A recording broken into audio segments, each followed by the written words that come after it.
Bismillahirrahmanirrahim. Assalamualaikum and a very good day to everyone. We are from group number 2. We'll be presenting upon the topic Tayyiban and contemporary issues. Let us proceed with the presenters. First, we have Ahmad Alif Hakimi bin Mohamad Najihan, Mohamad Hafiz bin Mohamad Isa, Mohamad Azizi bin Abdul Aziz, and Iqbal bin Yaqub.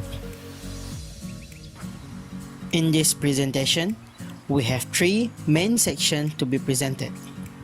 First, we have definition, will be divided into 2 subtopics. Second, modern issues. This will be divided into 4 subtopics. And the last one, benefit. Okay, next we jump into the objectives. The objectives of learning this topic is to learn deeper about the definition of the tayyib. What tayyib means, what is the definition of tayyib. And the second one, to gain knowledge about scholars' view pertaining to the tayyiban. What the scholars say about the tayyiban and what is their opinion about the tayyiban. And third, expose the contemporary issues related with Tayyiban concept with explanation and with the scholar's view. And the last one is to know the benefits of practicing Tayyiban in our life.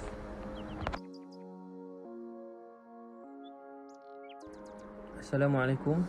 Hello, my name is Iqbal bin Yaqub and I will be presenting about the definition of Tayyib.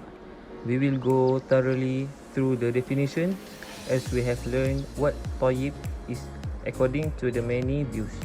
Okay, first, what does tayyib stand for? The word of tayyib, it has been mentioned repetitively in the Holy Quran. However, there are only a few of them are directly falling into the field of halal food. The word tayyib basically means goodness, by which refers to clean, pure, safe, harmless and high quality. This was according to Al-Qutubi, At-Tabari, As-Suyuti and Ibn Ashur. Meanwhile, the tayyib has been defined as delicious according to Ash-Shawkani and the scholars of Ash-Shafi'in. And then we could find the word tayyib which has been specialized for the halal food. For example, for Surah Al-Baqarah verse 168, Ya Yuhannas kulu mimma fil ardi halalan tayyiba. In the Surah Al-Ma'idah verse 4 to 5, Qul uhilla lakumut tayyibat and uhilla lakumut tayyibat. And then the last one is in the Surah Al-A'raf verse 157, Wa yuhillu lahumut tayyibati wa yuharrimu alayhimul khaba'ith. That was the examples of legal evidence we can find in the Quran about the halal food. Assalamualaikum warahmatullahi wabarakatuh. Today, I would like to share the information about the halal food that becomes not Tayyiban anymore after the fruit processing. So, what is halal food? Halal food is any food is considered as halal as long the ingredient that used is origin from halal source.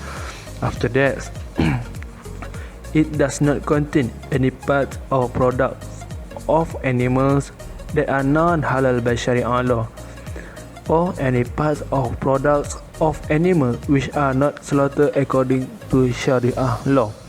The example is dog and the pigs and its descendant. After that, halal food does not contain nash according to Sharia law.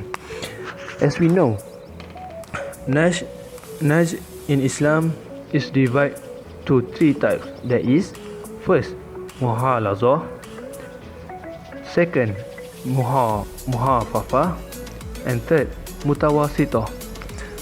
And it's safe for consumption, non-poisonous, non-intoxicating or non-hazardous to health. This is requirement from MS 1500 2009. So, what is physical hazard? Physical hazard that makes a food that halal food become not Tayyiban anymore. So, if there are anything that can make a food spoil, such as hair, nail, or other, is qualified as not Tayyiban anymore.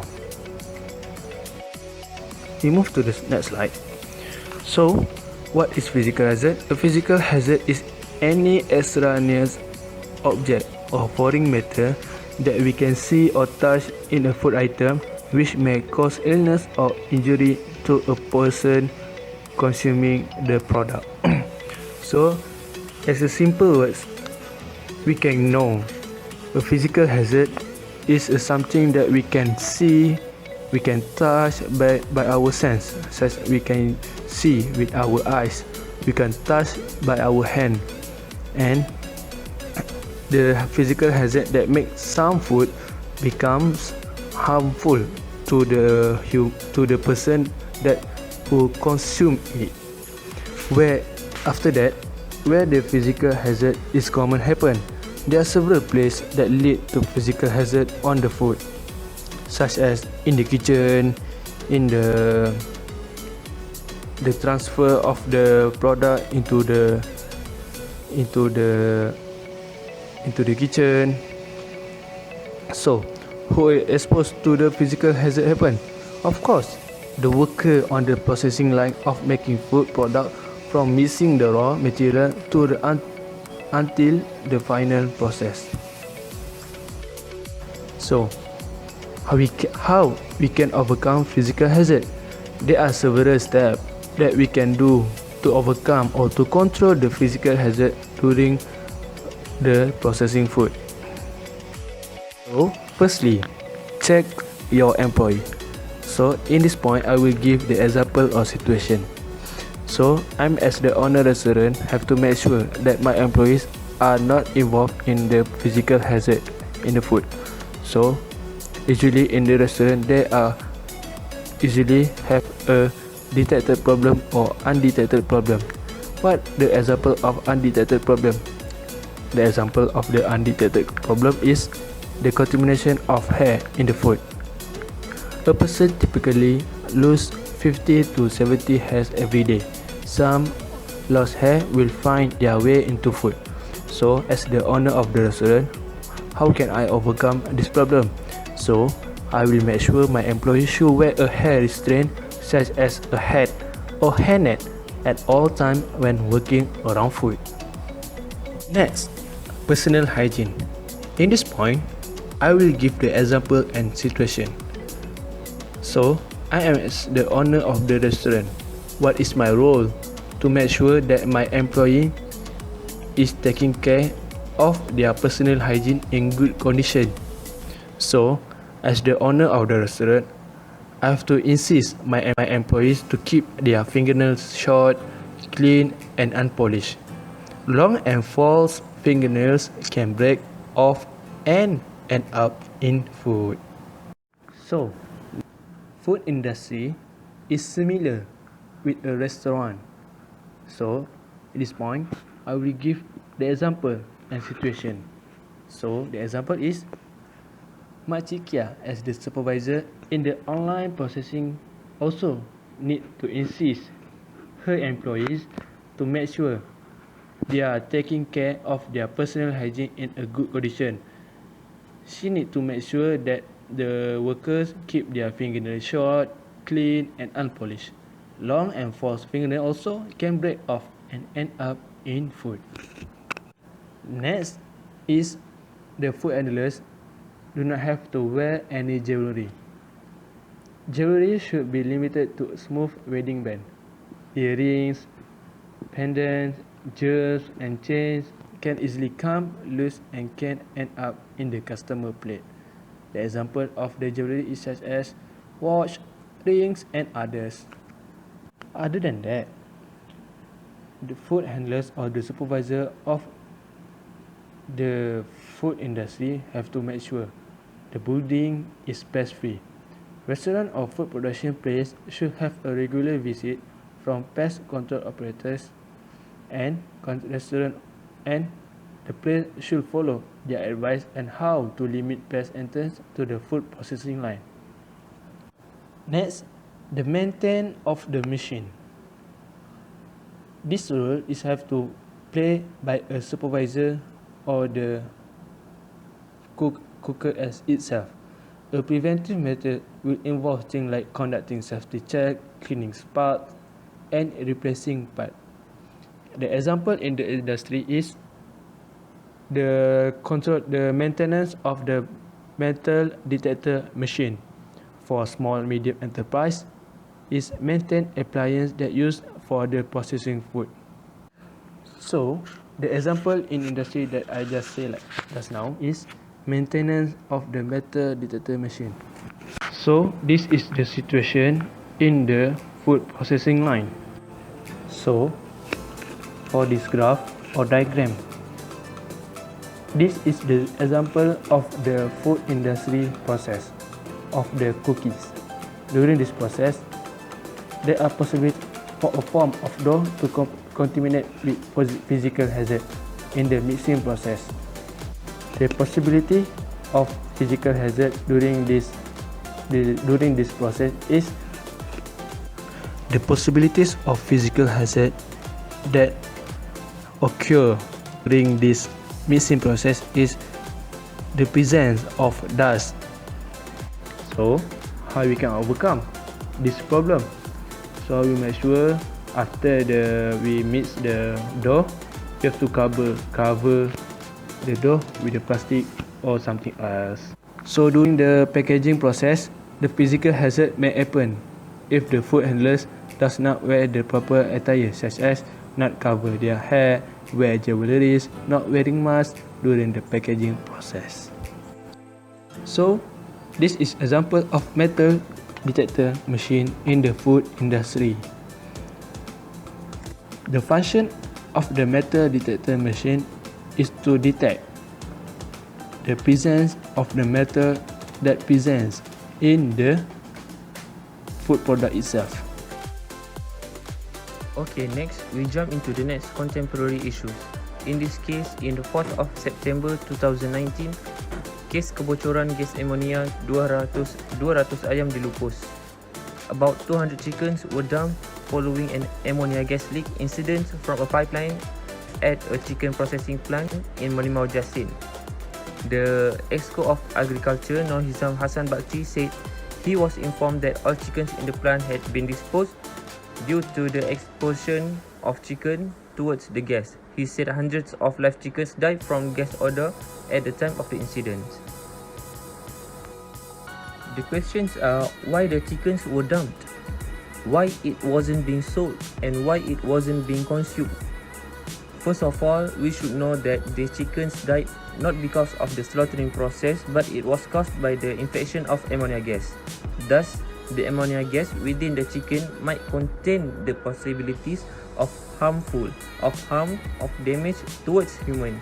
The chemical hazard within the chicken's part is dangerous to be consumed by people. Okay, in this case, how the Tayyiban concept can possibly relate to the issues. As we know, in the Mazhab Maliki, view of Tayyib has been defined as a proper slaughtered animals according to Islam principles. So the animals that have been slaughtered is considered as Tayyib. Therefore, the unslaughtered animals is deemed khaba'ith and forbidden to be eaten. Thus, in this case, the died chicken were caused by the ammonia gas, not by the slaughtering process. The chicken are automatically considered as khaba'ith and not tayyib at all. So, in parallel with the Maliki scholars, the chicken is no more to be considered as tayyib, as the chicken were died because of the infection of ammonia gas, not because of the slaughtering process. So, the dumping of the chicken was the right thing to be done in order to the tayyib performance in the society. Meanwhile, in other views, according to the Hanafi scholars, they stated that the Tayyiban and Halal bring the same meanings, which doesn't contain any harmful elements. The relationship of this view with the contemporary issues stated above is about the safety of the products. Okay, as the chickens were infected by the ammonia gas, the chicken itself basically contained chemical hazard which caused by the ammonia gas. The possibilities of human or consumer to have contact with the chemical hazard is quite big. So by dumping the infected chicken was the right step to be done. In parallel with the Hanafi scholars, the chicken is no more to be considered as tayyib because of the harmful elements within the chicken itself that caused by ammonia gas, and it might cause damage to consumer, and it might possibly have harmful elements within the chicken. In conclusion, the knowledge we can get from this issue is that the quality and safety of the food is necessary for all the consumers. It also has been supported with several of scholars' view pertaining to the tayyib. As tayyib emphasized the aspect of quality and safety, the views of the scholars is necessary in determining the tayyiban. Hai, Assalamualaikum. I am Ahmad Alif Hakimi bin Mohamad Najihan. So let's proceed for the next about junk food. Everyone must know about junk food, right? Junk food that is high in calories but low in nutritional content. Junk food has a high calorific value but is often low in vitamins and minerals and usually has a high content of saturated fats. Junk food encourages excessive intake and commonly leads to obesity if we often take junk food. Is junk food impermissible? It would be no. To consume junk food are permissible because as long as it comes from the permitted source and there is no evidence from legal source about the prohibited of junk food, as long as the junk food are not harmful to others, it will always be permissible. Why junk food are not considered as tayyib? First, the junk food have contained the artificial flavor or MSG. MSG intake often can cause cancer. MSG stands for monosodium glutamate, a compound made from sodium, which means salt, and glutamate. Glutamate is an amino acid that is found naturally in food like parmesan cheese, tomatoes, mushroom, cured meats, and soy sauce. When sodium and glutamate are combined, they create an umami flavor. Many food that we probably love naturally combine sodium and glutamate, such as pizza and ramen. That's why they are so good. It is tasty but can be harmful to us if we do not take seriously about the intake of junk food in daily life. Next, the junk food also contain a high fat. The excess fat can disrupt the focus and improve brain function. It is also contains preservative. It will disrupt the functioning of the internal organs. The junk food also have the high calorie, which means there will be high risk for heart disease, obesity, and high blood pressure. This could be dangerous to us, and we must control our routine of eating the junk food and always exercise to reduce the calories in the body. Sometimes they have a junk food that have synthetic substances which contain harmful chemicals. The consumer must be careful in consuming the junk food in order to protect our health. So, this is the example of junk food. It looks delicious, right? But please be careful or your weight will be increased without warning. The last part is about the article from Narinder Pal Singh from Shah Alam Selangor, which the title is Food Killing Us.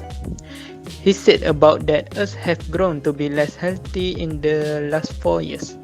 Non-communicable disease like hypertension, diabetes, and heart condition has spiked drastically despite the various health campaigns carried out by the government and non-governmental organizations to educate the public. The other major factor that contributes to ill health is obesity. Obesity among children and adults cannot be taken lightly. Unfortunately, Malaysians by and large have not been taking the problem of obesity seriously. Obesity is mainly the result of overindulging in food and not exercising. These days, children are too It grows with smart electronic gadget and academic excellence. They have limited time for physical activity, and this trend, if allowed to continue, will result in Malaysia becoming an obese nation in the next decade. We should know about what we eat and how much have calories that we have take in order to stay healthy.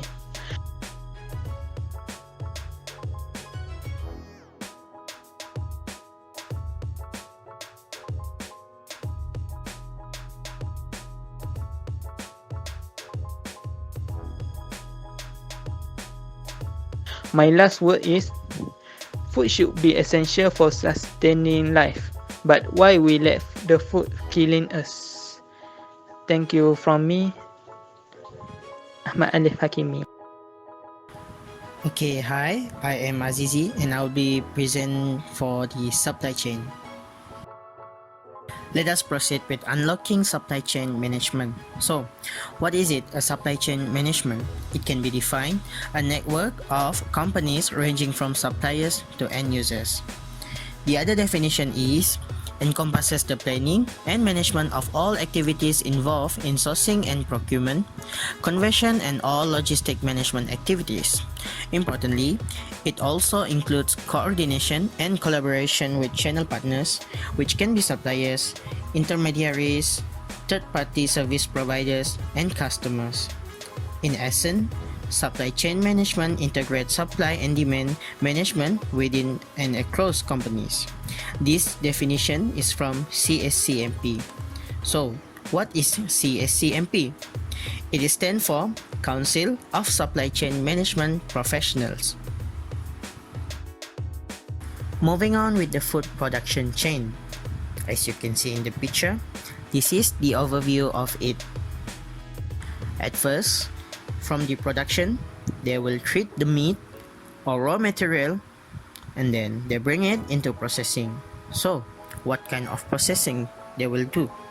It might be change the meat into another product such as minced beef, and then they will bring it into distribution.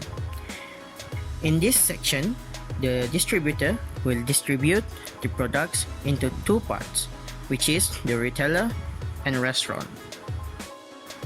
After they distribute all the products into retailer, we as the customer or consumer will buy it from them and then prepare the food at home. After we prepare it, then we serve it into our family.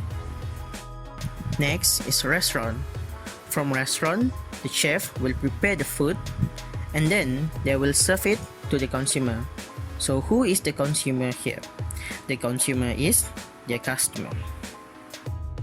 So we can see that this production chain can apply the concept from farm to fork, which is from the raw material itself change into something that is delicious, mouth-watering, that put inside at your fork and then you consume it at your best. Ladies and gentlemen, take a look at this picture. As you can see, this is the current condition for the consumers out there when they buy the food or fresh food during the movement control order in this year. Let us go through the months of sellers out there. First, even if fishermen go to the sea, it is useless. They are not able to sell their fish. Second, if they are in Terengganu, then maybe they can sell their fish to the villages nearby. But if they have a large catch and they want to send it to Kuala Lumpur, that is difficult. Third, even if farmers send their produce to us, it will be costly for us. Fruits will rot in 3 days. There will be a lot of wastage. Fourth, not many people are going out. We are an essential service, but this is not the most essential thing. Even we want to protect ourselves from virus. Why is this happen? This is because of the movement control order. When we are restricted to move, it will be hard for us to get our supply, our daily supply. When there is no investment to the suppliers, it will lead them to total loss. The total loss will lead them to a lot of wastage. And this is a living proof of the failure of preserving the supply chain. From the previous slide, we can learn that nowadays people are seeking for better and longer shelf life of food. This is because of the restriction will forbid us to go out. Therefore, the fresh food will get rotten in few days and even few hours.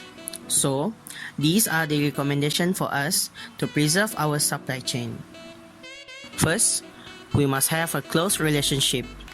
We must work closely with raw material supplier, and it had to be beneficial and effective. Furthermore, suppliers will provide us the most valuable guidance with reference to storage of raw materials. Surely, it will lead us to proper techniques to maintain raw materials, freshness and edibility. Second, transform. It is the process of transforming the raw material that can help us to reduce the raw material waste. It will prevent the waste of money for producing raw materials too. It shall be documented clearly to promote better opportunities. So, what kind of transforming food that we can take as an example here? I choose the product from Pekasam Aquada. They make a fermented meat and fish. In Malaysia, it is known as Pekasam Ikan dan Pekasam Daging. So what exactly the relationship between Tayyiban and supply chain? These are the 4 food protection program that I provided to you. First, we have Halal Jakim certification program. It is from the Department of Islamic Development. As we all know that everything that is certified halal is considered as Tayyiban. Second, we have HACCP, Hazardous Analysis Critical Control Point. It is known as control system that identifies where hazards might occur in the food production process. It will prevent any possible hazard during food processing. Third, we have MUSTI. It is a guideline for industry to serve food in the right way, as well as emphasizing cleanliness as an obligation in food serving process. And fourth, GMP, or good manufacturing practice. It is an official certification to industry that applying GMP's element as well as complying food safety and consumers' demand. And the last one, does coronavirus creating awareness? Does the demand for halal food will increase? Does the halal Tayyiban understanding will be spread? I will leave all these questions to you, and it will bring you to the last part, which is benefit. What is benefit of Tayyiban in food industry? Firstly, the demand of the food product will increase. With the advancement of technology and science, we can achieve or fulfill the requirement of halal and Tayyib product in order to make sure the demand of the halal product will increase within in the country or to the other country. People nowadays tend to choose a food that are healthier, safer and human animal treatment. The example is if we as an entrepreneur that have a high awareness towards halal and Tayyiban in our food product, we can export our food product to the other country and the income will generate in our economy in Malaysia itself.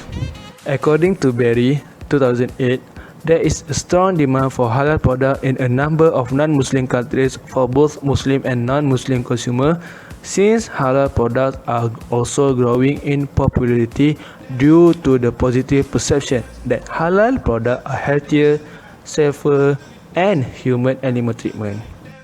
So secondly, small entrepreneur can generate more halal product to establish in market. How can the entrepreneur generate more halal product to establish market? The condition is the small entrepreneur need to practice halal and Tayyiban awareness in their food production. The customer that will buy their product will increase because the customer confident to consume the fruit product because the food product is halal and Tayyiban. Small entrepreneurs should take advantage of business opportunities in the halal industry to reap the benefit of increasing profit for halal food areas that have great potential to generate income. Sazlin, 2008. The benefit of Tayyiban in food industry is halal awareness among people will increase. This will lead to halal awareness among the people will increase. All people will take seriously about the halal and tayyib in their food. This is because halal and tayyibat is obligatory in Sharia itself. By Al-Qadawi 2007, knowing the status of raw materials and production process of the consumer items is essential due to Sharia obligation stating that any Muslim must consume only halal and tayyib products.